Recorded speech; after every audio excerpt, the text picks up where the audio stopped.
Hey there crew, it's Mark from MENWHOBULLET. Thanks for coming to hang out today for a video that has been a long time in the making. Today I'm going to share with you how I organize my entire stamp collection.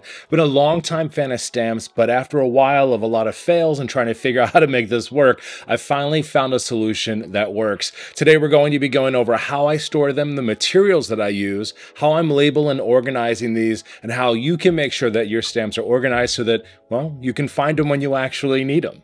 Okay, let's go ahead and first start with materials because having all of these things are what's going to make this organization method as successful as it can be. So the very first thing that you're going to need is going to be either this fridge bin or one very similar to this. This is the InterDesign fridge bin. This has two different slots on it. Measurements of this are 12 by 4 by 14.5 inches. What I love about this bin specifically is that it does have the two separate rows, so as my collection grows, I don't have to buy a second bin, and everything stores nice and easy. And while I wait to continue to grow my collection, I actually use the other side of here to store some of the extra materials and supplies for this bin. More than anything, the most important part of this entire organization system has to be these small little envelopes right here. These are MaxTech clear stamp and die storage pockets, 5.5 by 7.25 inches. These come in a variety of packs. I just got the biggest one that was out there. They have a really nice thick mill to them. They're nice and sturdy. And I also like that they have the little envelope flap here that I can put inside of this to help keep it closed without having to necessarily stick it closed. Depending on the size of the clear stamps that you're buying, you might have to rehome some of them from their original packaging. And to do that, you're going to need something to stick them on. Now, I personally don't have any more of the full 12 by 12 sheets, but I do have them cut down to use for that extra storage. These specifically are 4mm, so they're nice and thick, nice and sturdy. You can also find these on Amazon and some other shops underneath stencil sheets as well, because they can be used for so many different things and reused.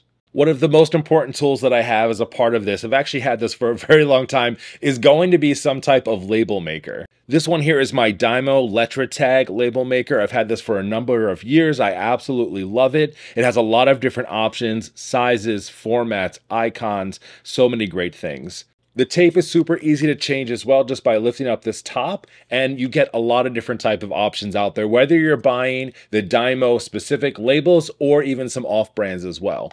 When I first purchased this, it came with a few different options, both a clear plastic as well as a white plastic and a white tape as well. I've already used that one all up. If you're looking for some different colors as well, you don't have to buy the Dymo specific ones. I actually found some really great ones in a few different colors and a multi-pack as well. If you'd like to get a little extra organizy inside of this, I'm also going to recommend that you find some really nice tag board. You could also cut up some cardboard or really thick cardstock, and that way you can use this to create some separators and sub-compartmentalize your stamp collection. This video came at a perfect time because I actually just got a bunch of new stamps that I needed to go ahead and organize inside of this collection here. So let's go ahead and go through them. I'll actually show you up close and personal how I'm organizing these, putting them together, and also how I have to rehome some of these depending on the size that they already come in. As I was starting to put this collection together, I didn't have all of these sub-compartmentalized just yet. I was really just trying to figure out first how in the hell am I going to organize everything, and then I kind of worked backwards from there. So once I had everything inside of the packages and everything labeled, then I started to break them down a little bit more and say, okay, what collections do I have? What type of themes do I have? And then how do I want to break these down? So up front here, what you're going to find underneath all of the yellow tagged ones are going to be collections. So these are groups of stamps from creators or from certain brands. So the first one up front I have is from the 365 collection. A lot of these I got from Cute Things from Japan. We've got just like different designs that are on here. I just kept them as whole groups. Even though this might be some stationery and things like that, I just kept it all together here. Next, I have all of my Archer and Olive stamps. So these are all the different collections that I have. All of them are labeled by name, and then I actually have them alphabetized inside of here. Again, there's some of these that come later on that are part of like subscription boxes, for instance, or plan your week and things like that, where technically these could go inside of like a floral collection. However, I just decided to keep them all exactly by this creator, which is Archer and Olive. I also have a continued growing collection of the BGM collections here. Eric Smallthings is one of my favorite creators. Honestly, she's the reason that I got into stamp making and even stamp collecting. But I have a lot of her collections, more than I'd like to show you right now, but that's probably my largest collection. Heidi Swamp is another one that I come across a lot inside of the stores, so I decided to keep all of her stuff together because I'm sure I'll add more. Ink Blot Shop, they have such amazing stamps, some of the coolest organizational, kind of cool designs, all kinds of neat stuff inside of here, so I kept them all together. Moose Splice is something that I continue to collect as well. I have different like circles. They're all like real small, so they're not even like real big, but they fit nicely inside of here, and I'm such a huge fan of the different frames and other things that they have, so growing collection. Then from here, inside of the blue labels, these are more thematic. So if they don't fit as a part of my collection, then I go ahead and I move them into a theme, like headers, weekdays, and months. So inside of here, it'll be groups or collections that I've collected over time that are put together like this. Now, before I actually started doing this, my very first idea was actually to cut all of my stamps up and digitize them.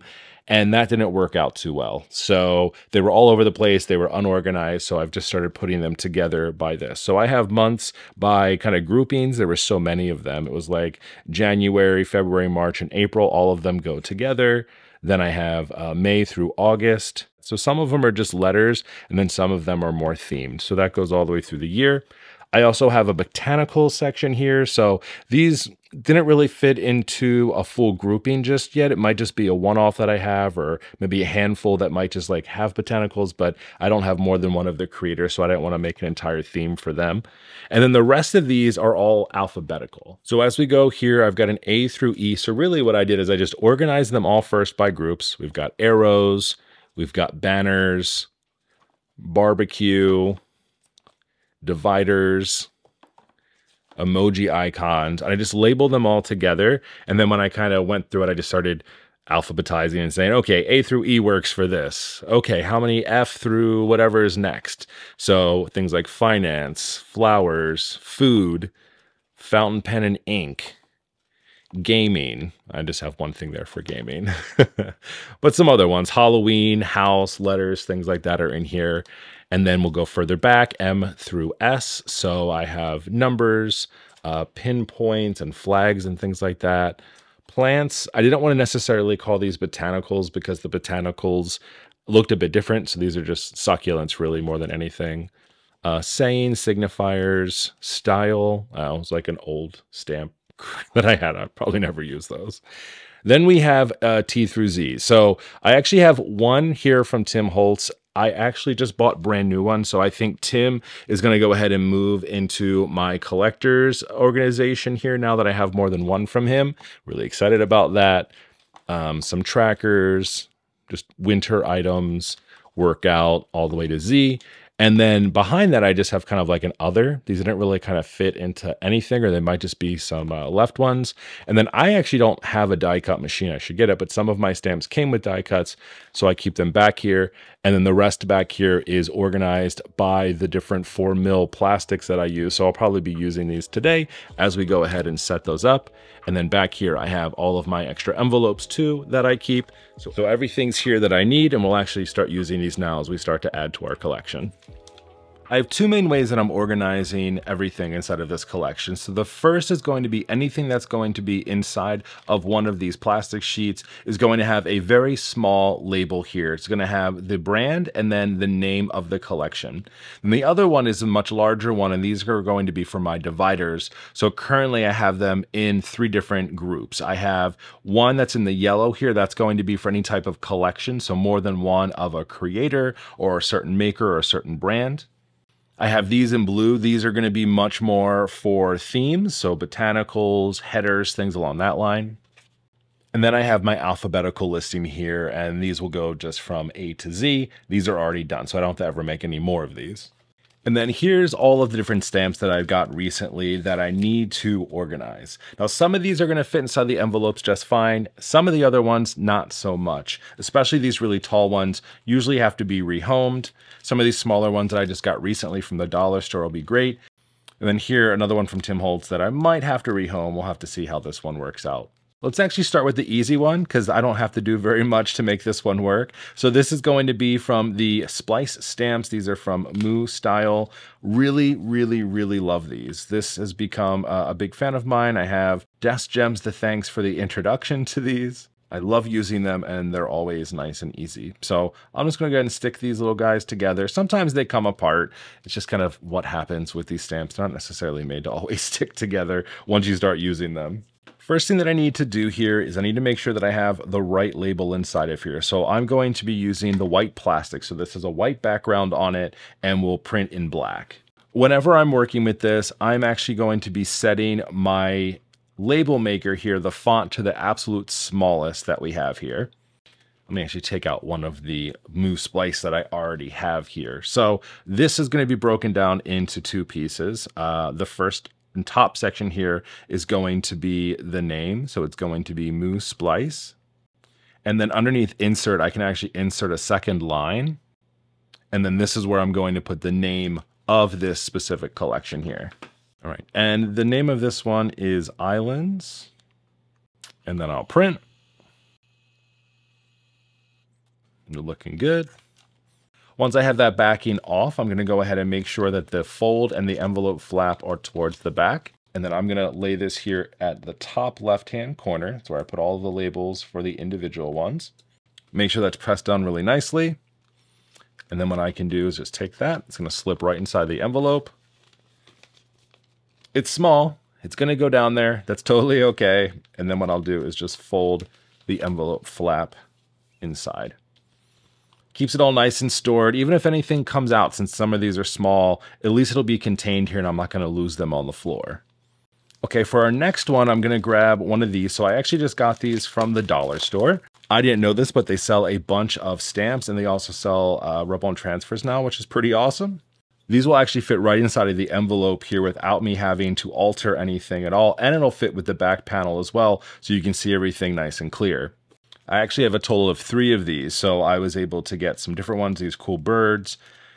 None of these really have names or anything, so I'm just going to name them myself, but I'll go ahead and put the title for Crafter Square at the top, and then whatever the name of the collection will be. And these will also get their own collection. I have 3 of these, so they'll all stay together as a part of one collection. So I'll also be creating a new divider for that as well. I'm really excited about these two because I'll be able to keep the same header on these and just change the below name, so these will all print out nice and easy. So first we're going to type in the name of the collection, which is going to be Crafter Square. And then we're going to go ahead and insert a second line. And let's call this one Beautiful Birds. We've got some flowers and florals. The beautiful is on here too. And then the birds as well. Okay, I'll go ahead and print that out. All right, Crafter Square, Beautiful Birds. This one will be called Llamas. And this one we'll call Summer. Now that we have those, let's go ahead and put on our labels, and then we'll also take each one of these and slip the stamps inside of the envelope. All right, the next thing I need to do is I need to make a whole collection for Crafter Square. Since I have more than one of each of those, and I might collect more as the dollar store hopefully comes out with more of these, I'm going to need a section for them inside of the collection. So I am going to need my label maker again, except I need to change these out for the yellow paper. Each of my dividers use the yellow on the top of that tag board. So we'll go ahead and get that in there. I love how easy it is just to change that tape out. So now I'm just going to type in Crafter Square. All right, now that I have that in here, I'm going to go to Format, Size, and then I'm going to go ahead and take this to a medium size and then hit print. Okay, once we have that and we're ready to go, we'll go ahead and take off the label. And then we're going to go ahead and put this in the top corner of our chipboard.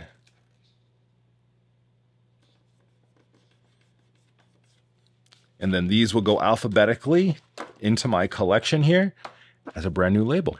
One of my most unfavorite things I have to do with any type of stamp collection is rehome them. However, I did find a way to do this in a nice and efficient way without completely ruining a whole collection. However, this is when we have to use the different size 4mm plastic sheets that we saw before. So I actually have 2 different sizes because out of the 12 by 12, I was able to save a few different sizes. So I'm able to cut the 7.5 by 5.5 sheets, and I also have a 4 3/4 by 6-inch sheet. Now this is going to be too small for what I need. I need the biggest that I can get, especially for a large collection like this.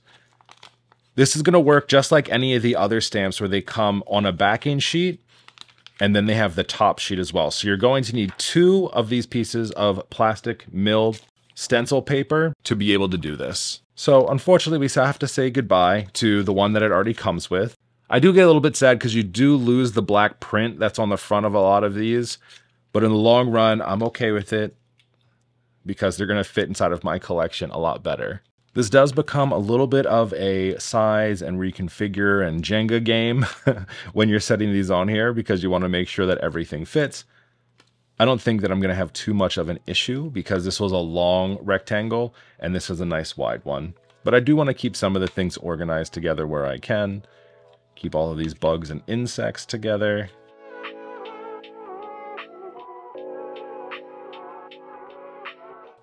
All the Tim Holtz also come with a stencil set here. Now, unfortunately, these don't fit inside of here. I have a different area that I keep all of my stencils in my studio here. They do have to be separated, but you know, we'll be okay.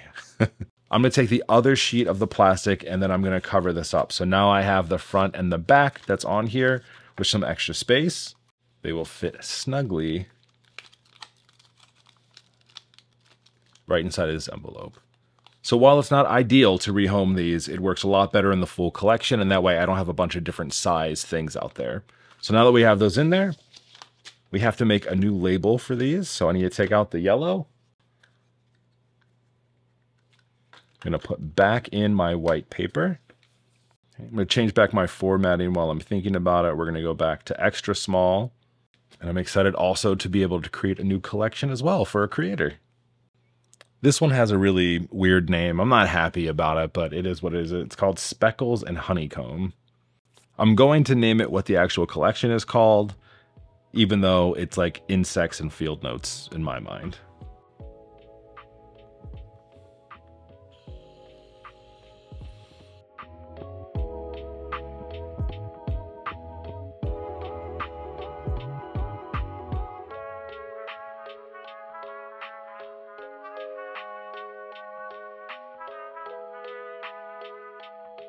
I hope that this was helpful for you in thinking about how you want to organize your own stamp collection at home. This has been wildly successful for me, and I think it could be for you as well. And I'm so excited that you got to see new collections created today. You got to see the labels in different sizes and how I color code and organize my own clear stamp collection here at home for myself in my studio. Let me know down in the comments below if you have some really cool ways that you organized your stamps in the past, or if you think this could work for you. I'm excited to hear your thoughts. As always, thanks so much for hanging out with me today, and I'll talk to you soon. See ya.